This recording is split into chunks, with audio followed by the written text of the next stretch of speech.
आज हम पढ़ने जा रहे हैं बाबू सेकंड चैप्टर साझेदारी,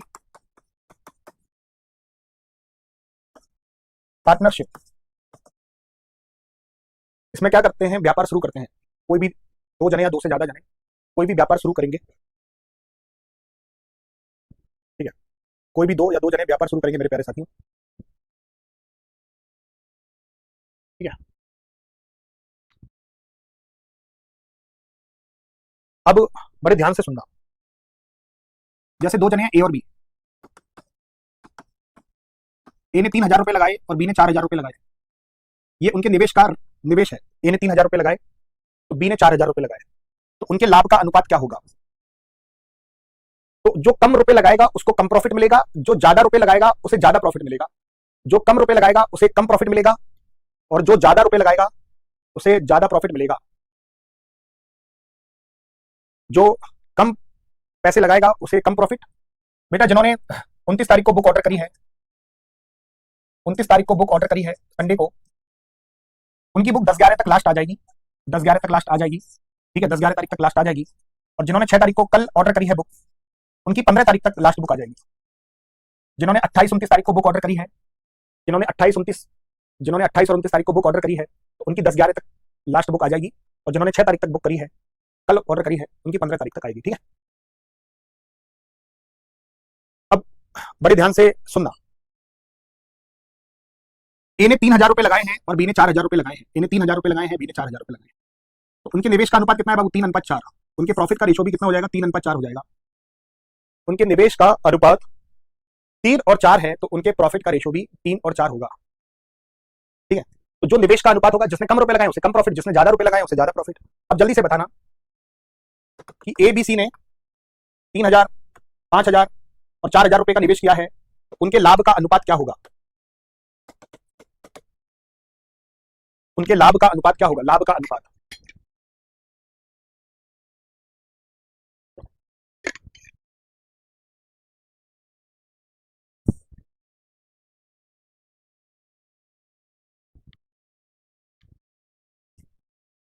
उनके लाभ का रेशो कितना होगा बाबू? 3:5:4, 3:5:4, ठीक है। बहुत बढ़िया। चलो दो जने हैं ए और बी।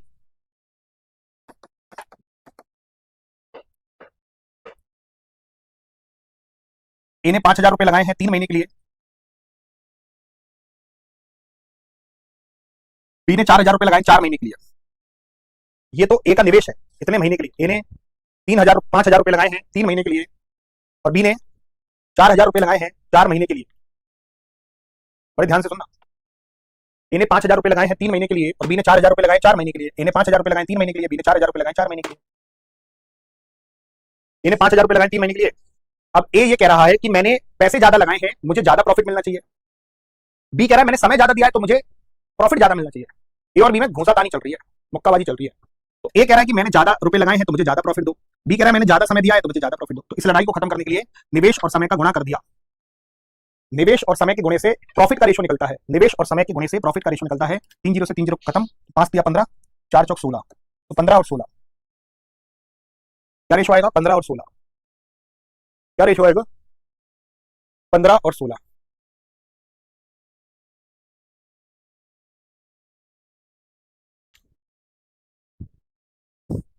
ठीक है। तो निवेश और समय के गुणे से प्रॉफिट का रेशो निकलता है। तो निवेश और समय का गुणा करें तो हमें मिलेगा लाभ का अनुपात। निवेश और समय के गुणे से हमें क्या मिलेगा? लाभ का रेशो मिलेगा। निवेश और समय के गुणे से हमें लाभ का रेशो मिल जाएगा। निवेश और समय के गुणे से हमें लाभ का रेशो मिल जाएगा। क्वेश्चन स्टार्ट करते हैं। ए और बी ने एक व्यापार में 5,000 रुपए और 7,000 रुपए लगाते हैं। ए 5,000 रुपए लगाता है एक व्यापार में, बी 7,000 रुपए लगाता है। ए ने 5,000 रुपए लगाए, बी ने 7,000 रुपए लगाए। ये निवेश है, समय सेम है तो जो निवेश का अनुपात वही प्रॉफिट का रेशो। तो उनके लाभ का रेशो बताओ। ए ने 5,000 रुपए लगाए, बी ने 7,000 रुपए लगाए। ए ने 5,000 रुपए लगाए, बी ने 7,000 रुपए लगाए।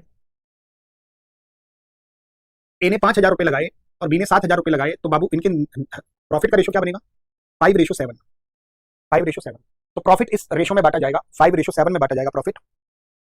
वर्ष के अंत में ए का लाभ 300 रुपए है। ए का लाभ 300 रुपए है। वर्ष के अंत में ए का लाभ 300 रुपए है। तो ए का लाभ दे रखा है 300 रुपए। 5 की वैल्यू 300, 5 की 30, कितने गुना? 60 गुना। 7 का 60 गुना कर लो, 6 सत्ते 42, 420।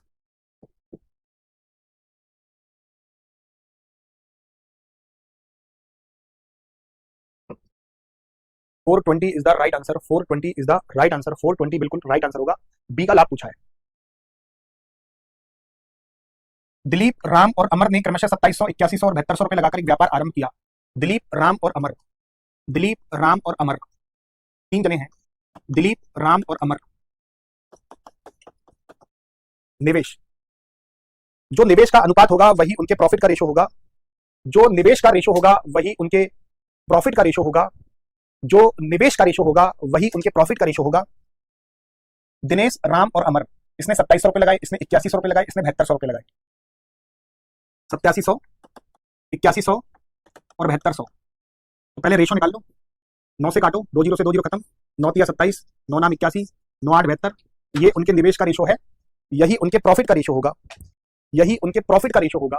अब वर्ष के अंत में राम ने 3600 रुपए का लाभ पाया, तो राम का लाभ दे रखा है, तो मतलब ये वैल्यू दे रखी है 3600, ये वैल्यू दे रखी है 3600, 9 की वैल्यू 3600, 9 चौक 36, कितने गुना? 400 गुना, 9 चौक 36, 9 चौक 36, 9 चौक 36, 9 चौक 36, कितने गुना? 400 गुना। तो उनका कुल लाभ कितना है? कुल लाभ कितना है? 8 और 9, 8 और 9 17 और 3 20, उनका कुल लाभ है 20, 20 का 400 गुना कर देंगे, 20 चौक 80, 2 जीरो और है 8000, तो उनका कुल लाभ हो जाएगा 8000, उनका कुल लाभ हो जाएगा 8000।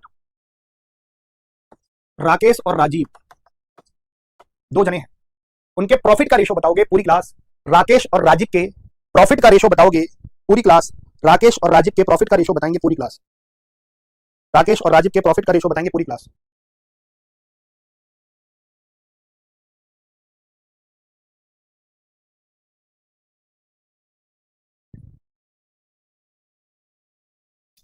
राकेश और राजीव 36,000 और 63,000 रुपए के साथ व्यवसाय की शुरुआत करते हैं। राकेश 36,000 लगा रहा है, राजीव 63,000 रुपए लगा रहा है, ये उनका निवेश। 9 चौक 36, 9 7 63, क्या रेशो बनेगा? 4:7 बनेगा। क्या रेशो बनेगा? 4:7 बनेगा। 9 चौक 36, 9 7 63, 9 चौक 36, 9 7 63, 9 चौक 36, 9 7 63, क्या रेशो बनेगा? 4:7 का रेशो बनेगा। तो 5500 रुपए के कुल लाभ में प्रत्येक का हिस्सा कितना होगा? कुल लाभ है 5500, तो यहाँ कुल लाभ कितना है बाबू? 7 और 4 11, तो ये वैल्यू देखिए 5500, 11 पंजे 55, कितने गुना? 500 गुना। प्रत्येक का हिस्सा कितना है? 500 गुना करो, 500 इंटू 4 2000, इसका 500 गुना करो, 7 पंजे 3500, तो 2350 बिल्कुल सही आंसर हो जाएगा।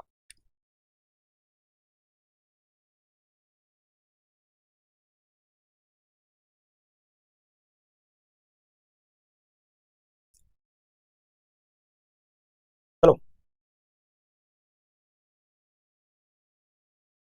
जो लाभ का रेशो होगा वही निवेश का अनुपात होगा। जो लाभ का रेशो होगा वही निवेश का रेशो होगा।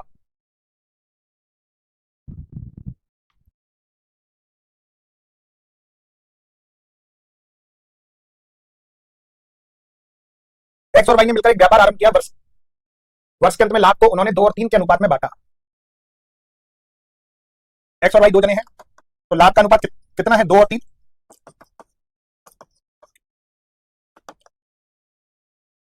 निवेश का अनुपात भी 2 और 3 ही होगा। 40,000 रुपए के निवेश में वाई ने, यहां पे गड़बड़, ये लिखा था एक्स ने 40,000 रुपए निवेश किए हों, वाई ने कितना धन निवेश किया? एक्स ने 40,000 रुपए निवेश किए हैं, एक्स ने 40,000 रुपए निवेश किए हैं, तो वाई ने कितना धन निवेश किया? ये कह रहा है कि एक्स ने 40,000 रुपए निवेश किए हैं, तो वाई ने कितना निवेश किया? एक्स ने 40,000 रुपए निवेश किए हैं, तो वाई ने कितना निवेश किया? हो गया क्वेश्चन सॉल्व। ये एक्स का निवेश दे रखा है 40,000, 2 की वैल्यू 40,000, 2 दूनी 4, 20,000 का गुना, तो इसमें 20,000 का गुना करेंगे, 20 दिया 60, 60,000, वाई ने 60,000 रुपए का निवेश किया।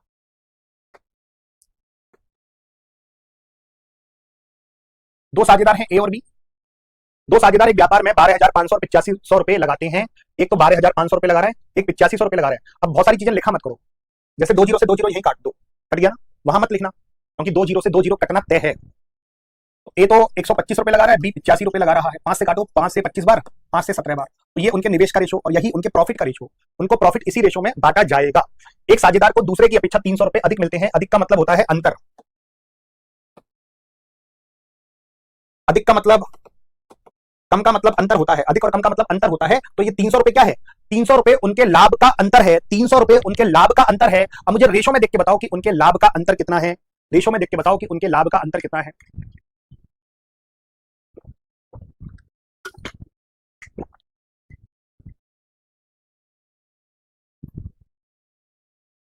रेशो में देख के बताओ कि उनके लाभ का अंतर कितना है, रेशो में देख के बताओ, रेशो में देख के बताओ उनके लाभ का अंतर कितना है, रेशो में देख के बताओ उनके लाभ का अंतर कितना है। 25 में से 17 गया बाबू, उनके लाभ का अंतर है बाबू 8, तो 8 की वैल्यू 300, तो कुल लाभ पूछा है, तो 25 और 17 42 का वैल्यू पूछा है, कुल लाभ 42 है, तो 8 को नीचे भेजो और 42 को इंटू में भेजो। 42 दिया 126, 12,600 में 8 का भाग लगा दो, 8 एकम 8, 4 बज गया 46, 8 पंजे 40, 6 बज गया 60, 8 7 56, 4 बज गया 8 पंजे 40, 1575 रुपए उनका कुल लाभ हो जाएगा। चलिए,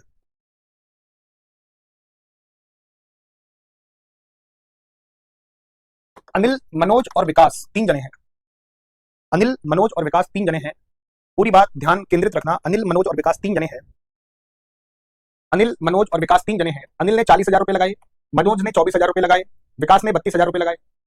3 जीरो, 3 जीरो और 3 जीरो खत्म। अनिल ने 40 रुपए लगाए, मनोज ने 24 रुपए लगाए, विकास ने 32 रुपए लगाए। अनिल ने 40 रुपए लगाए, मनोज ने 24 रुपए लगाए, विकास ने 32 रुपए लगाए।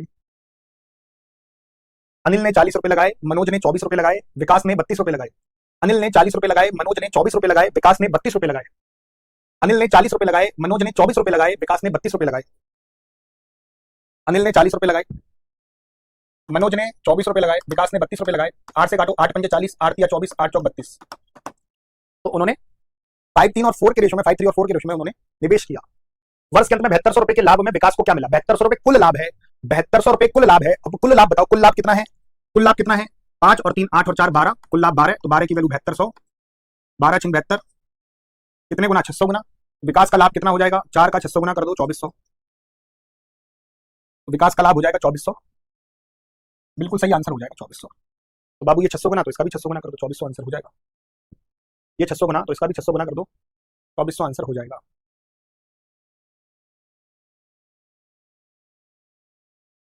चलिए, एबीसी ने मिलकर एक चरागाह 2640 रुपए में लिया। ए की 12 भैंस 20 दिन के लिए, 12 भैंस उसने निवेश करी है, मतलब 12 भैंसों को चरा रहा है। ऐसे बोल सकते हो 12 रुपए लगाए 20 दिन के लिए। बी ने बी ने 15 भैंस लगाई है 18 दिन के लिए, सी ने 25 भैंस लगाई है 6 दिन के लिए। तो ये निवेश है, 12 भैंसों का निवेश कर रहा है, मतलब चरा रहा है 12 भैंसों को। कितने दिन के लिए चरा रहा है, 20 दिन के लिए। तो 3 जने हैं, निवेश और समय का गुणा होता है, आपको पता है, निवेश और समय का गुणा होता है। यहां से बांटा जाता है लाभ का अनुपात, जो लाभ मिलेगा वो बांटा जाएगा, जो किराया लगेगा उसको भी बांटा जाएगा, या किराए का अनुपात।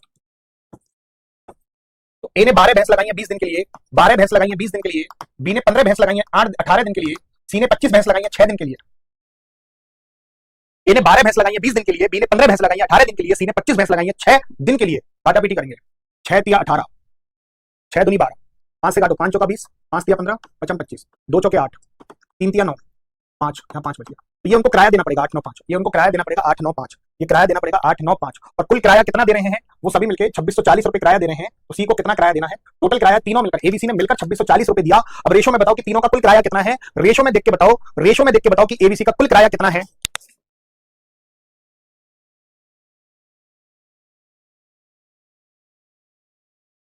ये बताओ एबीसी का कुल किराया कितना है, पूरी क्लास बताओ एबीसी का कुल किराया कितना है, एबीसी का कुल किराया कितना है, कुल किराया कितना दे रहे हैं एबीसी।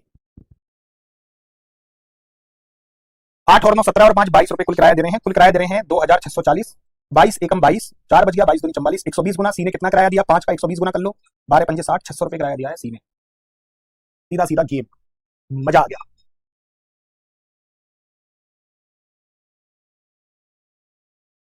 सीधा सीधा गेम है इसमें तो यार। चलिए, नायर मनी और लोना, नायर मनी और लोना ने मिलकर एक वीडियो शूटिंग यूनिट 1 सप्ताह के लिए 9800 रुपए में किराए पर लिया। उन्होंने 12 घंटे, 6 घंटे और 10 घंटे का उपयोग किया। नायर मनी और लोना, नायर मनी लोना, नायर मनी लोना, नायर ने वो 12 घंटे के लिए यूज किया, मोना ने 6 घंटे के लिए यूज किया, लोना ने 10 घंटे के लिए यूज किया। 2 छक्की 12, 2 पंजे 10, 2 तिया 6, 2 पंजे 10। तो ये किराया देना पड़ेगा उनको 6 3 5। तो नायर को कितना किराया देना होगा? कुल किराया कितना है? 9800। नायर को कितना किराया देना होगा? कुल किराया कितना है? 9800। कुल किराया कितना है? 9800। कुल किराया कितना है? 9800। तो 6 और 3 9 और 5 14, कुल किराया 14, 14 की वैल्यू 9800। 14 7 98, 700 का गुना। नायर ने कितना दिया है? 6, तो 6 का 700 गुना कर लो, 6 7 42, 4200 is the right answer. 4200 is the right answer. 4200 बिल्कुल परफेक्ट उत्तर होगा। ए ने 4000 रुपए 3 महीने के लिए लगाए हैं, बी ने 5000 रुपए 5 महीने के लिए लगाए हैं। यदि कुल लाभ 7400 रुपए है तो प्रत्येक का लाभ कितना होगा? प्रत्येक का लाभ बताओ।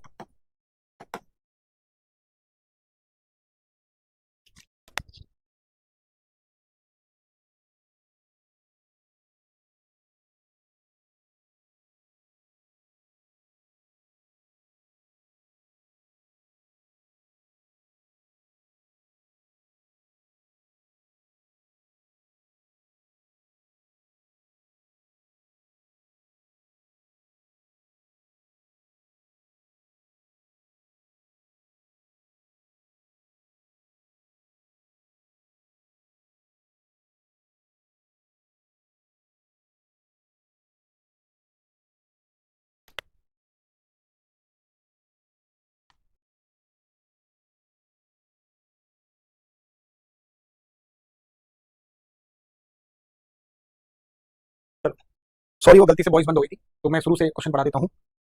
ए ने 4000 रुपए लगाए 3 महीने के लिए, बी ने 5000 रुपए लगाए 5 महीने के लिए, कुल लाभ 7400 रुपए है। तो प्रत्येक का लाभ हमें ज्ञात करना है। प्रत्येक का लाभ ज्ञात करना है।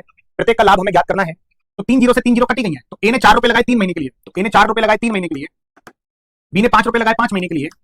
तो 4 तिया 12 पचम 25, 4 तिया 12 पचम 25, 4 तिया 12 पचम 25, 4 तिया 12 पचम 25।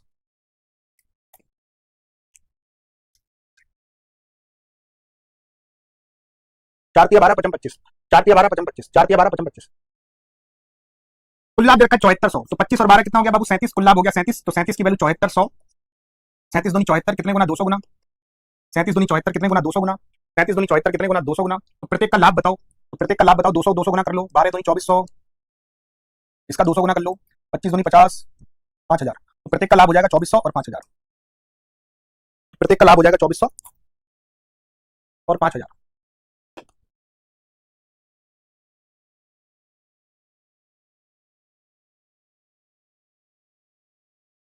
चलिए,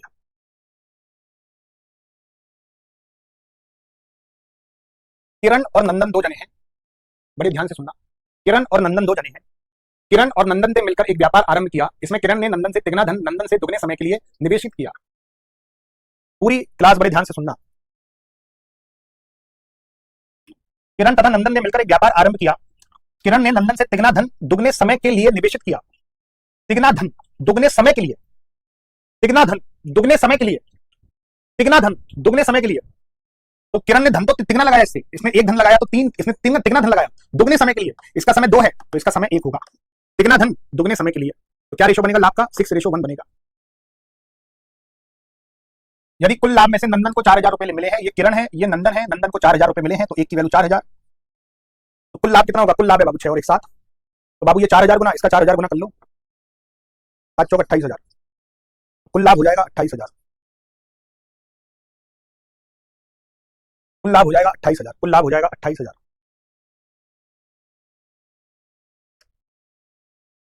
अच्छा, एक और लाभ का 3/5 मिला,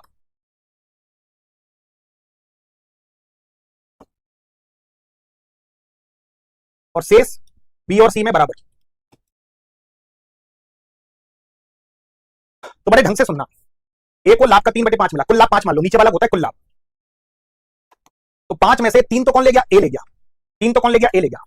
तो 5 में से 3 तो ए ले गया। 5 में से 3 तो ए ले गया। अब आप ही बताना कि 5 में से 3 तो ए ले गया, बचा कितना है? बचा कितना है? 5 में से 3 तो ए ले गया, बचा कितना है? पूरी क्लास बताओ।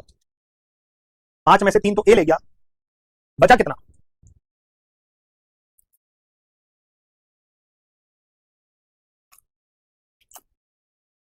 अरे बचेगा कितने को, इधर बताओ, बचेगा कितने? दो बचेगा, पांच में से तीन ले गया, दो बचेगा, तो दो में से बी और सी बराबर बराबर बांट रहे हैं, तो दो में से बी और सी को बराबर बराबर दे दो, एक और एक दे दो। कितना मस्त है, आसान है ना रेशो निकालना? कितनी आसान भाषा है, कितना आसान गेम है।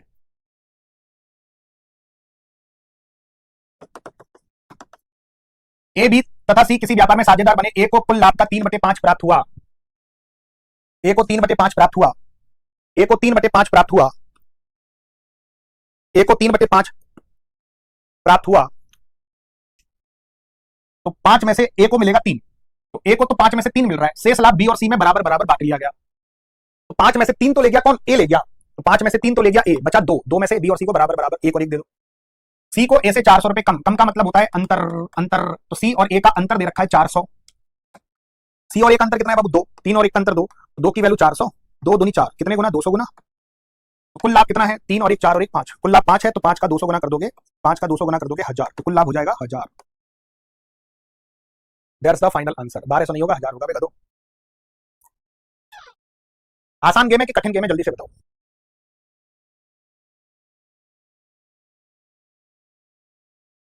आसान है कि कठिन है?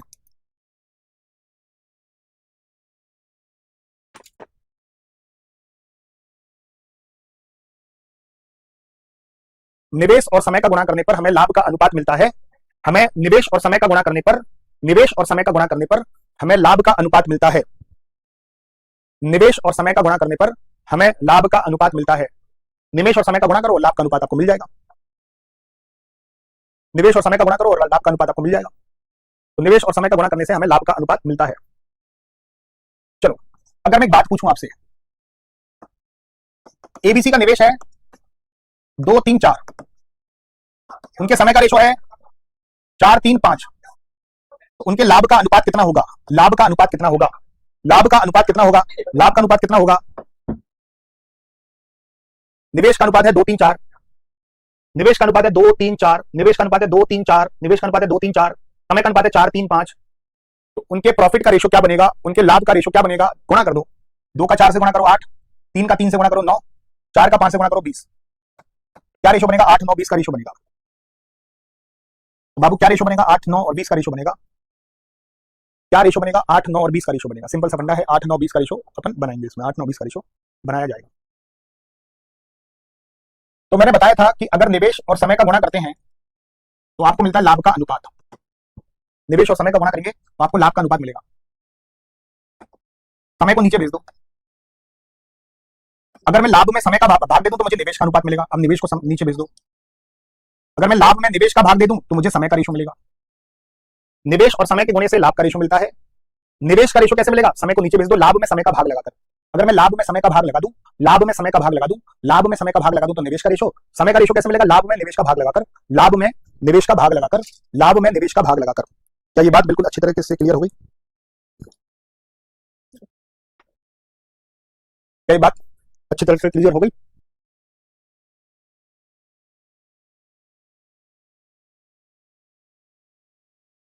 चलिए, कभी भी ये रेशो दे रखा है 2/3, 3/4, 5/6, इसको सॉल्व कैसे करोगे? कभी भी ये रेशो दे रखा है 2/3, 3/4, 5/6, इसको सॉल्व कैसे करोगे? इनका लघुत्तम निकालो। 3 4 6 का लघुत्तम कितना होता है? अगर मैं आपसे पूछूं कि 3 4 6 का लघुत्तम कितना होता है? 3 4 6 का लघुत्तम कितना होता है? 12। 12 का गुणा करो, 3 चौक 12, 4 दूनी 8, 12 का इधर गुणा करो, 4 तिया 12, 3 तिया 9, 6 से 12 को काटो 2 बार, 2 पंजे 10, 8 9 10 का रेशो बनेगा। जैसे ये अनुपात रखा 3/4, 5/6, 7/12, तो 4 6 और 12 का लघुत्तम लो, 4 6 12 का लघुत्तम होता है 12, 4 से 12 को काटो 3 बार, 3 तिया 9, 6 से 12 को काटो 6 दूनी 12, 2 बार, 2 पंजे 10, 12 से 12 को काटो एक बार, 1 का 7 से गुणा करेंगे 7, तो 9 10 7। पूरी क्लास बड़े ध्यान से सुनना। XYZ एक व्यवसाय में निवेश करते हैं, पूरी क्लास बड़े ध्यान से सुनना। जितने समय अवधि के लिए वे निवेश करते हैं वो 5 3 4 है। तो अवधि, अवधि का मतलब होता है समय। तो उनके समय का रेशो देखा है 5 3 4, 5 3 4, समय का रेशो देखा है 5 3 4। उनके लाभ का रेशो है 6 9 8, तो लाभ का रेशो कितना है बाबू? 6 9 8। अगर मैं लाभ में समय का भाग लगा दूं तो मुझे निवेश का अनुपात मिल जाएगा। अभी बताया था मैंने कि अगर मैं लाभ में समय का भाग लगा दूं, लाभ दे रखा है और समय का अनुपात दे रखा है, लाभ दे रखा है और समय का अनुपात दे रखा है। तो बाबू लाभ का अनुपात दिया हुआ है, समय का अनुपात दिया हुआ है, लाभ का अनुपात दिया हुआ है, समय का अनुपात दिया हुआ है, लाभ का अनुपात दिया हुआ है, समय का अनुपात दिया हुआ है।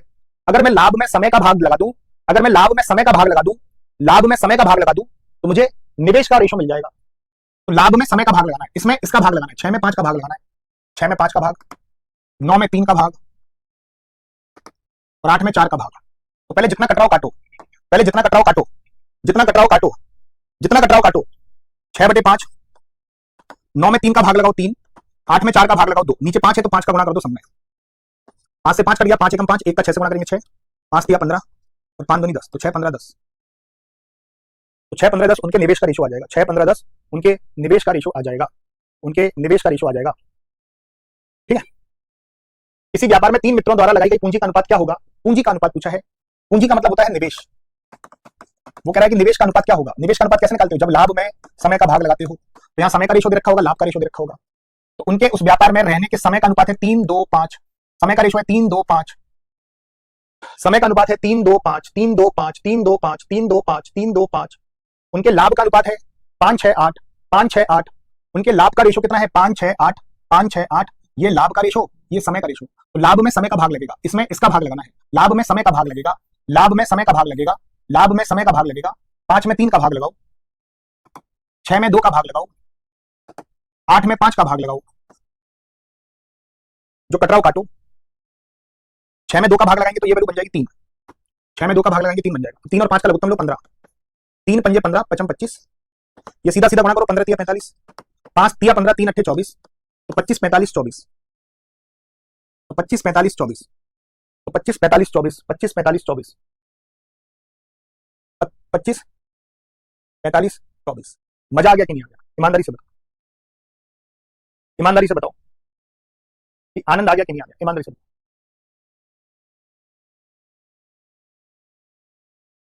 चलो मजा आ गया होगा, बहुत बढ़िया, आनंद आ गया होगा। मैंने बताया था कि अगर मैं निवेश में समय का गुणा कर दूं तो हमें लाभ का अनुपात मिलता है।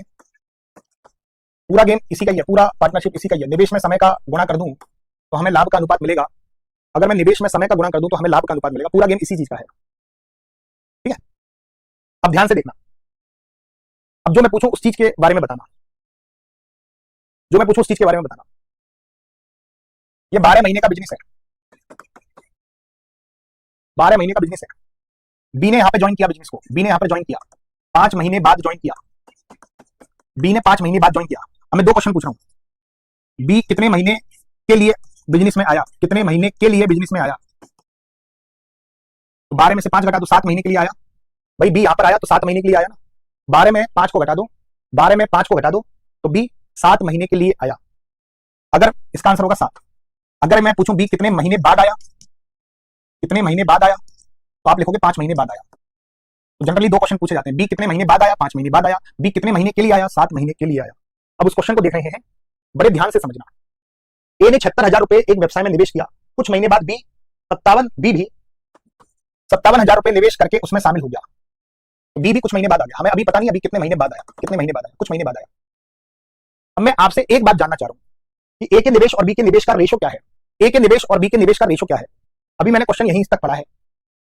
ए ने 76,000 रुपए लगाकर एक व्यवसाय में निवेश किया, ए ने शुरुआत करी है बिजनेस की, ए 76,000 रुपए लगा रहा है, ए 76,000 रुपए लगा रहा है, ए ने 76,000 रुपए लगाए और बी ने 57,000 रुपए लगाए। ए ने 76,000 रुपए लगाए, बी ने 57,000 रुपए लगाए। तो 3 जीरो से 3 जीरो कट गई, 19 चौक 76, 19 दिया 57, 4 और 3 उनके निवेश का रेशो है। ए का निवेश है ए और बी, ए का निवेश है 4, बी का निवेश है 3। तो ए ने तो 12 महीने के लिए लगाया, ए ने शुरुआत करी थी। यदि 1 वर्ष के बाद कुल लाभ को दोनों भागीदारों के बीच 2 और 1 के अनुपात में दिया है और बी कुछ महीने बाद आया, हमें नहीं पता कितने महीने बाद आया, तो मैं मान लेता हूं 3 महीने के लिए आया, बी 3 महीने के लिए आया, तो बी का समय है टी। शुरू से सुनना इस बात को, ए का निवेश है 4 और बी का निवेश है 3। आया कैसे 4 और 3? 76,000 और 57,000 का रेशो निकाल लिया, 19 चौक 76, 19 दिया 57, तो 4 और 3 ये ए का निवेश है, ये बी का निवेश है, ये ए का निवेश है, ये बी का निवेश है, ये ए का निवेश है, ये बी का निवेश है। ए ने 12 महीने के लिए निवेश किया क्योंकि ए ने ही शुरुआत करी है, ए ने 12 महीने के लिए निवेश किया क्योंकि ए ने ही शुरुआत करी है, ए ने 12 महीने के लिए निवेश किया, ए ने ही शुरुआत करी है।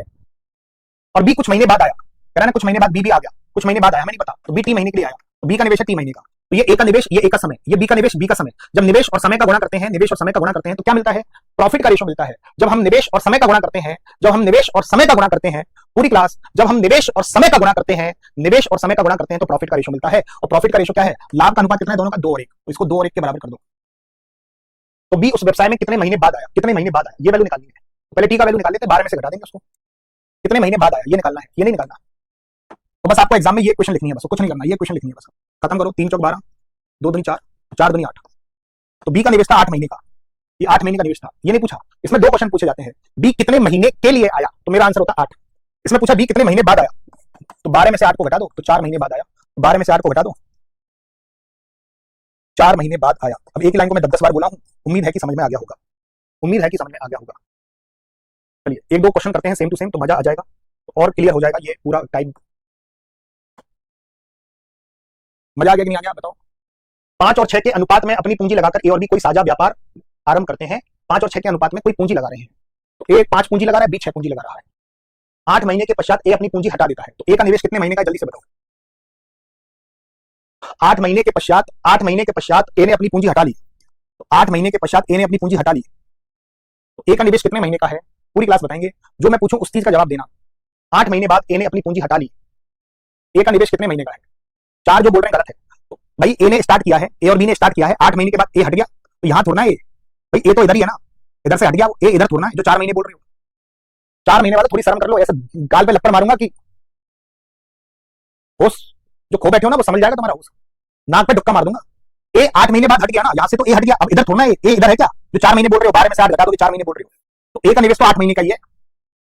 8 महीने बाद हट गया, तो 8 महीने के लिए निवेश किया, 4 महीने थोड़ा होगा। उन्हें लाभ 5 और 9 के अनुपात में प्राप्त हुआ। बी ने अपनी पूंजी कितने समय के लिए लगाई, तो बी का समय मान लेते हैं टी, और इनके लाभ का रेशो कितना है? 5 और 9। इनके लाभ का रेशो कितना है बाबू? 5 और 9। 5 से 5 कट गया, 3 दूनी 6, 3 तिया 9, 2 चौके 8, 4 तिया 12। तो बी का समय है 12 माह। तो बी ने पूरे 1 साल के लिए अपनी पूंजी लगाई है, बी ने पूरे 1 साल के लिए अपनी पूंजी लगाई, बी ने 1 साल के लिए अपनी पूंजी लगाई। ए ने 80,000 रुपए का निवेश किया, कुछ महीने बाद बी 72,000 रुपए लाकर उसके साथ शामिल हो गया। तो बी कुछ महीने बाद आया है, कुछ महीने बाद आया, इधर बी नहीं है, बी इधर है, कुछ महीने बाद आया, कुछ महीने बाद आया, इधर आया, तो इतने महीने के लिए आया होगा। तो पहले उनके निवेश का रेशो लिख लो, 80,000, उनके निवेश का रेशो लिख लो, उनके निवेश का रेशो लिख लो। उनके निवेश का रेशो क्या है? ए ने 80,000 रुपए लगाया, बी ने 72,000 रुपए लगाया, 8 ढाई 80, 8 नाम 72, क्या रेशो आया बेटा? 10 और 9 का रेशो आया, ये उनके निवेश का रेशो है। तो ए ने एक व्यवसाय में 80,000 रुपए का निवेश किया, तो ए तो शुरू से है आखिरी तक, ए शुरू से आखिरी तक, ए का निवेश है 12 महीने का। बी ने 72,000 रुपए लगाकर कुछ महीने बाद बी आया, तो हम मान लेते हैं बी 3 महीने के लिए आया, तो 3 महीने के लिए आया बी। तो ये ए का निवेश, ए का समय, बी का निवेश, बी का समय। उनके समय का रेशो कितना है? 4 और 3 है। उनके समय का रेशो कितना है बाबू? 4 और 3। उनके समय का रेशो कितना है? 4 और 3। 3 तिया 9, 3 चौक 12, 4 से 4 खत्म। तो बी का समय है 10 महीने, तो बी 10 महीने के लिए आया। तो वो पूछा है बी कितने महीने बाद आया, कितने महीने बाद आया, कितने महीने बाद आया। अगर पूछा जाता कितने महीने के लिए आया, अगर पूछा जाता कि कितने महीने के लिए आया, अगर पूछा जाता कि कितने महीने के लिए आया, तो मैं 12 आंसर दे देता, 10 आंसर दे देता। वो पूछा कितने महीने बाद आया, तो 12 में से 10 को घटाना पड़ेगा, 2 महीने बाद आया। बी 2 महीने बाद आया, 2 महीने बाद आया, तो बी 2 महीने बाद आया, तो बी 2 महीने बाद आया, 2 महीने बाद। मजा आ गया कि नहीं आ गया? ईमानदारी से बताना, बताओ लकड़ बग्गो।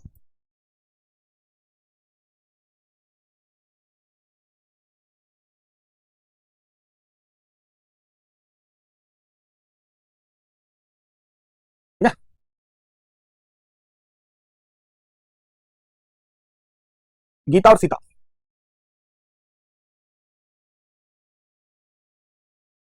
गीता ने 7,000 रुपए निवेश करके एक फैंसी स्टोर पर शुरुआत करती है। 5 महीने बाद सीता कुछ धन लगाकर व्यापार में शामिल हो गई, तो 5 महीने बाद सीता आ गई, यहां से 5 महीने बाद सीता भी शामिल हो गई, ये 12 महीने का। 5 महीने बाद सीता आ गई, तो 12 में से 5 घटाओगे 7। 5 महीने बाद सीता कुछ धन लगाकर व्यापार में शामिल हो जाती है। वर्ष के अंत में लाभ का बंटवारा 10 और 7 के अनुपात में किया गया, वर्ष के अंत में लाभ का बंटवारा 10 और 7 के अनुपात में किया गया, वर्ष के अंत में लाभ का बंटवारा 10 और 7 के अनुपात में किया गया। सीता का धन था, तो गीता ने 7,000 रुपए लगाए 12 महीने के लिए, क्योंकि गीता ने ही शुरुआत करी थी और वर्ष के 1 साल का बिजनेस है। गीता ने 7,000 रुपए लगाए, शुरुआत कर रही है ना गीता, गीता ने 7,000 रुपए लगाए 12 महीने के लिए, गीता ने 7,000 रुपए लगाए 12 महीने के लिए, गीता ने 7,000 रुपए लगाए 12 महीने के लिए, गीता ने 7,000 रुपए लगाए 12 महीने के लिए, 7,000 रुपए लगाए 12 महीने के लिए। सीता का निवेश पी मान लेता हूं, सीता का निवेश कितने महीने का? 5 महीने का है 7 महीने का? जल्दी से बताओ, तो आपको परीक्षा देनी है। सीता का निवेश कितने महीने का? 5 महीने का है 7 महीने का? सीता 5 महीने बाद शामिल हुई है, यहां शामिल हुई है, तो ये बताना सीता का समय 5 महीने है या सीता का समय 7 महीने है। सीता 5 महीने बाद शामिल हुई है, सीता जी 5 महीने बाद शामिल हुई है, तो सीता का निवेश 5 महीने का है या 7 महीने का है? सीता जी 5 महीने बाद आई है, 5 महीने बाद आई है, 5 महीने बाद आई है। यहां सीता जी नहीं थी, यहां सीता जी है, 5 महीने बाद यहां शामिल हुई है वो, तो सीता जी का निवेश 7 महीने का होगा। तो यहाँ 5 मत लिख देना, 7 महीने का होगा सीता जी का निवेश। तो ये गीता का निवेश, गीता का समय, सीता का निवेश, सीता का समय, निवेश और समय का गुणा करोगे तो प्रॉफिट का रेशियो आ जाएगा, और लाभ का बंटवारा 10 और 7 के अनुपात में हुआ है, लाभ का बंटवारा 10 और 7 के अनुपात में हुआ है। बस हो गया क्वेश्चन सॉल्व। 7 से 7 खत्म, 1 0 से 1 0 खत्म, पी को उधर भेज दो, 12 7 84। तो सीता का निवेश था 8400 रुपए, सीता का निवेश था 8400 रुपए।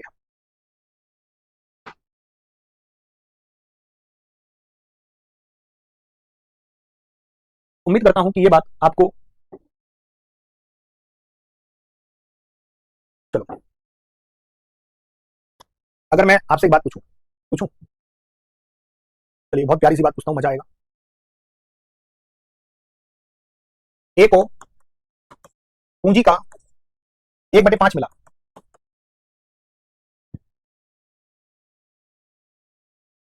अब ये कह रहा है कि बी का योगदान ए और सी के योगदान के बराबर है, बी की पूंजी ए और सी की पूंजी के बराबर है, तो इसे बोलते हैं कुल पूंजी। नीचे वाली होती है कुल पूंजी, नीचे वाला होता है कुल पूंजी, कुल पूंजी। अब ये बताओ ए की पूंजी का ए को पूंजी का 1/5 मिला, कुल पूंजी 5 है, बी की पूंजी ए और सी की पूंजी के बराबर है। अब मुझे बताओ बी की पूंजी कितनी होगी और ए और सी की पूंजी कितनी होगी? तो बी और सी को आधा आधा बांट दो, मतलब 5 को आधा आधा बांट दो, 5 को आधा आधा बांट दो, तो बी को कितना मिला, ए और सी को कितना मिला, बी को कितना मिला, ए और सी को कितना मिला, पूरी क्लास।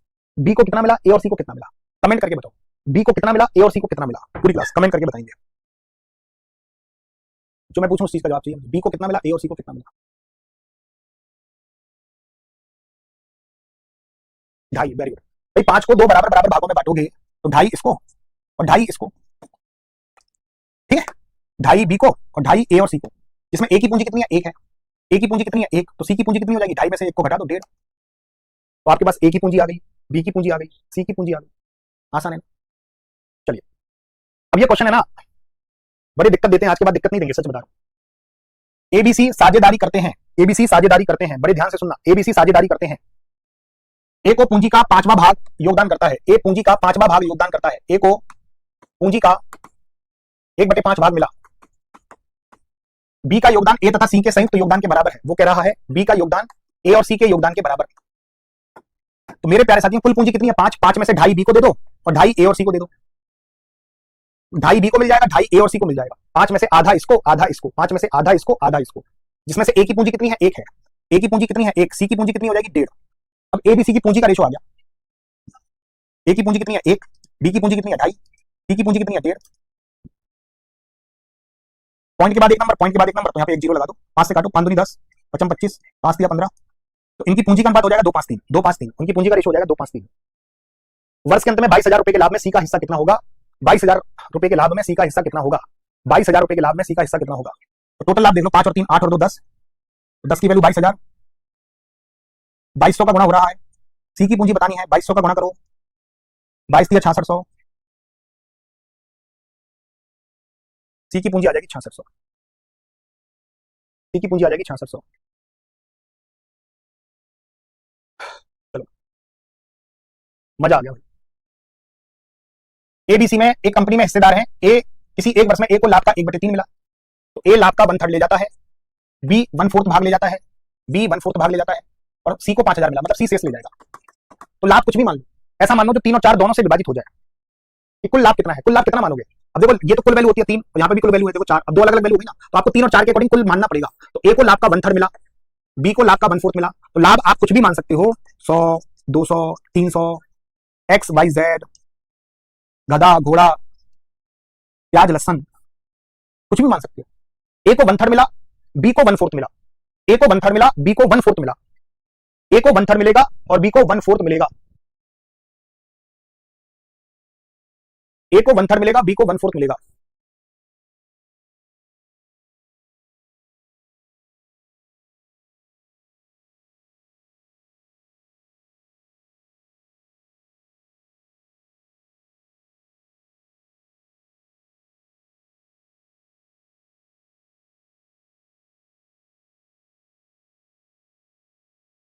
चलिए, अरे मुझे आंसर से मतलब नहीं, आप आंसर दे रहे हो, मुझे तो ये मानो कि मैं कुल लाभ कितना मानूं, 4,000 4,000 आंसर दे रहे हो, मैं देखना चाह रहा हूं कि 4,000, अबे मैं गधों में जो पूछ रहा हूं 4,000, तुम्हारी भलाई होगी इसमें? तो तुम्हें सोने का मुकुट मिल गया। अबे जो मैं पूछ रहा हूँ उस चीज का जवाब दो ना। कुल लाभ क्या माने? ऐसा मानो कि 3 और 4 दोनों से विभाजित हो जाए। 4000 आंसर देने लगे। मैं पूछ रहा हूँ 4000 तुमसे, मैंने पूछा इसका आंसर क्या होगा? मतलब जो मैं पूछूं उसी का जवाब दे दीजिए। 4000 4000 अब क्या हो गया? सोने का ताज मिल गया तुम्हें, पहन लो। कुल लाभ कितना मानू? कुल लाभ कितना मानू? जल्दी से बताओ, कुल लाभ कितना मानू? तो ऐसा लाभ मानना जो 3 और 4 दोनों से विभाजित हो, 3 और 4 दोनों से विभाजित हो। 12 मानना, कुल लाभ मान लेते 12। तो ए को मिलेगा 1/3, तो 12 का 1/3, 12 का 1/3 कितना होता है? 4। 12 का 1/3 कितना होता है? 4 ही तो होता है। तो ए को मिल जाएगा 4, बी को मिलेगा 1/4, 12 का 1/4 कितना होता है? 3, बी को मिलेगा 3, सी को मिलेगा 6। शेष कितना बचा? 4 और 3 7, 12 में से 7 को घटा दो, 12 में से 4 तो लाभ, 12 लाभ में से 4 तो ए ले गया, बी 3 ले गया, बचा हुआ सी ले जाएगा। 12 में से 4 ये ले गया, 3 ये ले गया, 4 और 3 7, 12 में से 7 चला गया, 12 में से 7 चला गया, बचा 5। अब सी को कितना मिला? 5000 मिला, तो 5 की वैल्यू 5000, 1000 का गुना। ए को लाभ कितना मिला? इसका 1000 गुना कर दो। ए को कितना मिलेगा? 4000 मिलेगा। ए को कितना मिलेगा? 4000 मिलेगा। ठीक है, 4000 मिलेगा। क्लियर हो गया बात? बड़े ध्यान से देखना, बड़ा मजा आने जा रहा है। ए को कुल पूंजी का 1/6 समय के लिए, बी कुल पूंजी का 1/3 1/3 समय के लिए, सी शेष पूंजी पूरे समय के लिए निवेश करता है। अगर मैं निवेश और समय का गुणा कर दूं तो मुझे लाभ का रेशो मिल जाएगा। निवेश और समय का गुणा कर दूं तो मुझे लाभ का रेशो मिल जाएगा। अब पूरी क्लास बड़े ध्यान से देखना। ए की पूंजी है 1/6, ए की पूंजी, पूंजी की बात कर रहा हूं, पूंजी है 1/6, बी की पूंजी है 1/3, सी की है शेष पूंजी। तो पूंजी को कुछ मानो, क्या मानो? जो 6 और 3 दोनों से विभाजित हो जाए। पूंजी को कुछ मान लो। अब आप ही बताओ कि पूंजी को क्या मानो? पूंजी को क्या मानू? पूरी क्लास पूंजी को क्या मानू आप बताओ। भाई ये साफ साफ कह रहा है, ए कुल पूंजी का 1/6 ले जा रहा है, बिल्कुल बी कुल पूंजी का 1/3 ले जा रहा है, सी शेष पूंजी ले जा रहा है। ए 1/6 पूंजी ले जा रहा है, बी 1/3 पूंजी ले जा रहा है, सी शेष पूंजी ले जा रहा है। ए 1/6 पूंजी ले जा रहा है, बी 1/3 पूंजी ले जा रहा है, सी शेष पूंजी ले जा रहा है। 18 मान सकते हो, 12 मान सकते हो, 6 भी मान सकते हो। भाई 18 मानने वालों कोई गलती नहीं, 18 भी मान सकते हो, 12 भी मान सकते हो, 6 भी मान सकते हो। 6 और 3 का लघुत्तम 6 होता है। 6 मान लो कुल पूंजी, कुल पूंजी 6 मान लो, 18 मान लो, कोई दिक्कत नहीं है, कुल पूंजी मान लेते हैं 6। ठीक है, अब ध्यान से देखना, कुल पूंजी मान लेते हैं 6। तो ए ले गया 1/6, तो 6 का 1/6 कितना हो गया? 1 ले गया ए। बी ले जा रहा है 6 का 1/3, 3 दूनी 6, बी ले जा रहा है 2, और सी ले जा रहा है शेष पूंजी, शेष पूंजी, सी ले जा रहा है शेष पूंजी। तो टोटल पूंजी 6 मानी थी, 1 ले गया ए, 2 ले गया बी, 2 3 ले गया, ये दोनों 3 ले गए। तो 6 में से 3 को घटाऊंगा तो 3 बचेगा। तो ए ले जा रहा है 1, बी ले जा रहा है 2, सी ले जा रहा है 3। ठीक है, अब समय की बात कर लेते हैं। ए का समय है 1/6, बी का समय है 1/3, ए का समय है 1/6, बी का समय 1/3, तो समय टोटल मान लो 6, समय मान लो टोटल 6, समय भी 6 मान लो कि टोटल समय 6 है। तो 6 का 1/6 कितना होता है? 1। तो ए का समय है 1, निवेश पूंजी और समय का गुणा करूंगा, पूंजी और समय का गुणा करूंगा। तो ए का समय आया 1, 6 का 1/6 निकालोगे 1, बी का समय निकालना है 6 का 1/3 निकालना है, बी का समय आ जाएगा 2, सी का समय बताओ, सी का समय बताओ। ए का समय 1 है, बी का समय 2 है, सी का समय बताओ। अगर आपने सी का, जो मैं पूछूं आंसर से मतलब नहीं है, सी का समय बताओगे मुझे, मुझे आंसर जानना ही नहीं है, मुझे तो सी का समय बताओ, सी का समय कितना होगा?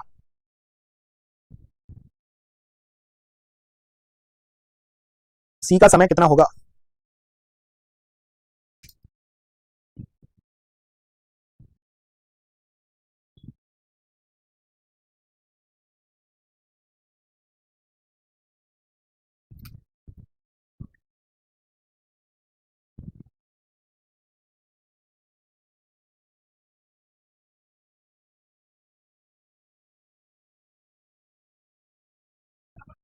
नहीं, सी का शेष समय नहीं है, तो 3 बोल रहे हैं, गलत बोल रहे हैं, सी पूरे समय के लिए।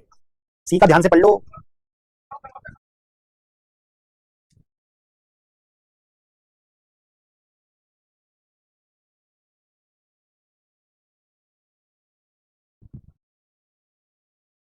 सी का समय बताओ, 3 नहीं होगा, वो से बोल रहे हैं सी। देखो सी पूंजी तो शेष थी, लेकिन सी का समय पूरा है, पूरा समय के लिए, पूरे समय के लिए। और पूरा समय आपने कितना माना था? 6, तो 6 का गुणा करोगे आप। शेष समय मत लिख देना, 3 लिख दो कहीं, मुक्का मार दूंगा नाक पे। जो करो पहले, सी पूरे समय के लिए। तो 1 का 1 से गुणा करो 1, 2 का 2 से गुणा करो 4, और 3 का 6 से गुणा करो 18। तो निवेश और समय का गुणा हो गया, निवेश और समय का गुणा हो गया, तो पूंजी का रेशो आ गया, लाभ का रेशो आ गया। हमने निवेश और समय का गुणा कर दिया, निवेश और समय का गुणा कर दिया, निवेश और समय का गुणा कर दिया, लाभ का रेशो मिला।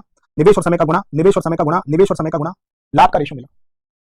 और टोटल लाभ कितना है? 4600 के लाभ में बी को मिलने वाला लाभ बताओ। टोटल लाभ है 4600, 18 और 4 22 और 1 23, तो 23 की वैल्यू 4600, 23 दूनी 40, कितने गुना? 200 गुना।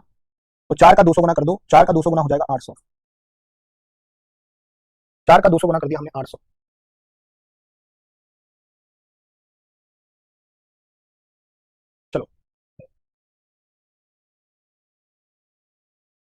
ये थोड़ा सा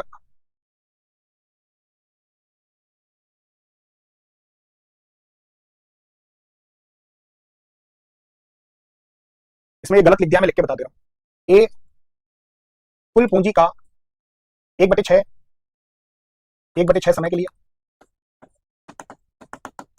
बी कुल पूंजी का 1/3, 1/3 समय के लिए। सी शेष पूंजी पूरे समय के लिए। ये थोड़ा गड़बड़ घोटाला हो गया लिखने में, इसको पढ़ना मत। तो 9200 के लाभ में बी का लाभ क्या होगा, ठीक है। अब ये उसी तरीके से करना है। ए की पूंजी है 1/6, बी की पूंजी है 1/3, पूंजी को 6 मान लो, तो 6 का 1/6 कितना होता है 1, 6 का 1/3 कितना होता है 2, बी की पूंजी आ जाएगी 2, और सी की है शेष पूंजी, तो 1 और 2 3, 6 में से 3 यूज हो गया तो 3 बचा, तो सी की पूंजी आ जाएगी 3, ठीक है। अब ए का समय है 1/6, समय की बात हो रही है, बी का समय है 1/3 और सी पूरे समय के लिए, तो समय को 6 मान लो, तो 6 का 1/6 कितना होता है 1 होता है, तो ए का समय 1 हो जाएगा, तो 6 का 1/3 कितना होता है 2, तो बी का समय 2 हो जाएगा, और सी का पूरा समय मतलब 6, तो 6 का गुणा कर लेना, पहले जैसे क्वेश्चन है। तो 1 का 1 से गुणा करेंगे 1, 2 का 2 से गुणा करेंगे 4, 3 का 6 से गुणा करेंगे 18, तो ये आ गया उनके निवेश का रेशो। तो 18 और 4 22 और 1 23, टोटल लाभ है उनके प्रॉफिट का रेशो आ गया, लाभ का रेशो, टोटल लाभ है 23, तो 23 की वैल्यू 9200, 23 चौक 92, 400 का गुणा हो रहा है। बी का लाभ बताना है, 4 में 400 का गुणा कर लो 1600, तो बी का लाभ हो जाएगा 1600 is the right answer. B का लाभ हो जाएगा 1600 is the right answer. B का लाभ हो जाएगा 1600, बिल्कुल सही आंसर होगा 1600, 1600 इज द राइट आंसर। आज का सेशन कैसा लगा ईमानदारी से तो? आज का जो सेशन था कल से थोड़ा सा कठिन था, उतना भी कठिन नहीं था लेकिन थोड़ा सा कठिन था आज का सेशन। जो कल पार्टनरशिप का सेशन आएगा थोड़ा सा हार्ड आएगा, तो धीरे धीरे चौथे दिन तगड़ा हार्ड आएगा। पहले दिन बड़ा सिंपल होता है, दूसरे दिन लेवल उससे ऊंचा होता है, तीसरे दिन उससे भी ऊंचा होता है, चौथे दिन सबसे ऊंचा होता है। तो चौथे दिन सबसे ऊंचा लेवल आ जाएगा, मजा आ जाएगा आपको। चौथे दिन करोगे तो फटाफट होगा। आसान लगने वालों को आसान लगा होगा। कल के सेशन